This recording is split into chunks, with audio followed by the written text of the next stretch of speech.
Hello and welcome back to the channel. Today we're going to be talking about the gas locker. I'm going to be talking about what we store in here and how we can stay safe and legal whilst we're towing this summer. So come and join us.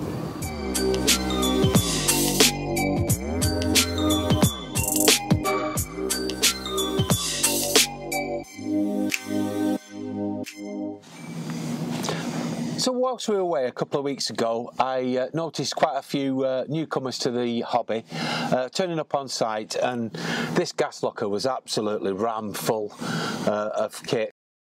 Kit that shouldn't really be stored in there, and also, how the hell would you find anything if it's so cluttered? So what I'm going to do is show you today a few tips on what I store in here, how to save a little bit of weight, and also perhaps get to your things, even if it's pitch black, you know where they are, showing you a set way of actually loading it. So let's take a look first of all at what we have inside here. So I've taken everything out of the gas locker now, and I'm going to show you what actually is in here. But first of all, I just wanted to mention this. We have the safe fill bottle. Now, I know not everybody has a safe fill bottle, and they're not cheap, and they're not actually that easy to get hold of at the moment, but this will save you a lot of front locker weight. So in my opinion, I think it's great, and it saves me a lot of money, and to be really frank, it saves me quite a bit of weight as well. Okay, so first of all, what we're going to show you is this. This is our draft stopper that we use for the wheel arch when we've got the awning on. It's very lightweight and very portable and easy stored in the gas locker. Now, next to it we have some ramps with some chocks. These are made of plastic, they're very lightweight, and also we have some stacks here for the steadies. Now, what I've noticed is a lot of people are turning up on site and they've got massive blocks of wood, which I think is a great idea, but massive blocks of wood actually do basically add a lot of payload, especially if you're throwing them in the front locker. So what you need to do is just consider that. These, I think these were what, 12 quid, and I think this was 14 quid for the set. For that much money and weight saving, I think they're the best thing that you could probably purchase. I'm very happy with these. We've had them for 4 years, not had a problem with them.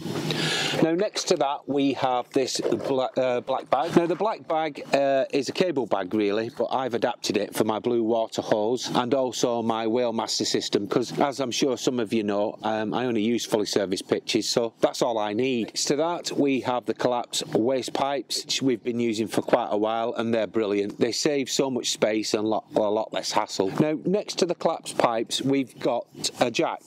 Now, the jacking system for my Caravan, I have the brackets that attach to the chassis, allowing this type of jack to lift the Caravan up. That one in particular will hold just over 2 tons, and it's got a ratchet system on it, so it doesn't put a lot of pressure on your back or legs when you're actually jacking it up. Next to that we have the 40 shot from Pro Shop. We've been using that for quite a while now.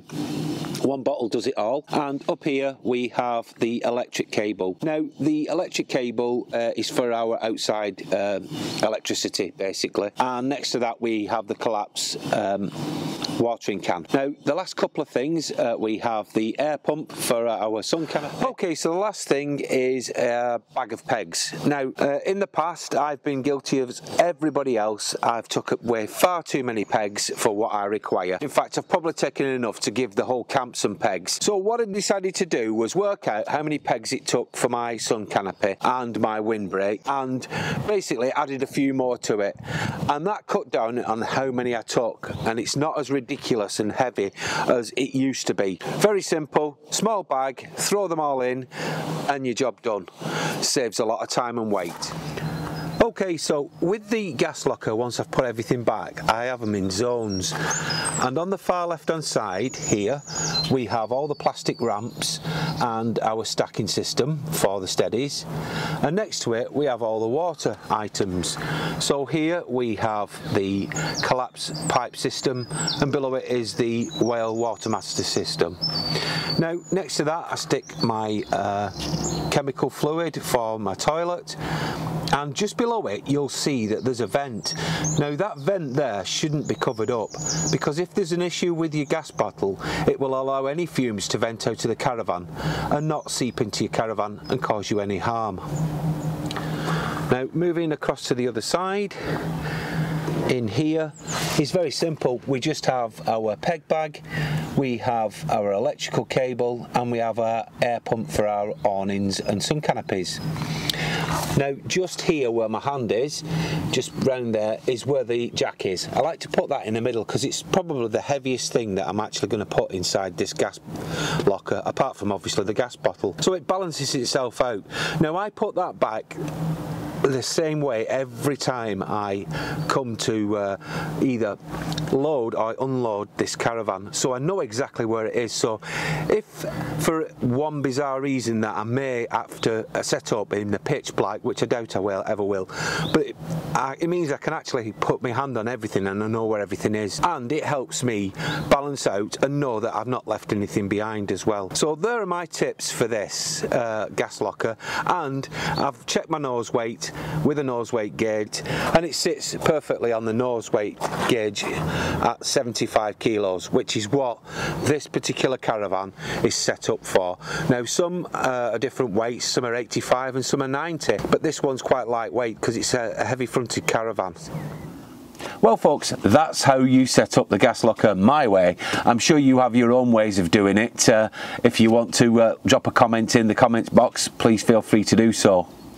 And I also hope that you've picked up a few tips as well. But remember, just before I go, always check your nose weight and use a nose weight gauge or a similar device. Well, thank you very much for watching. I do hope you'll join us again real soon. But in the meantime, bye for now.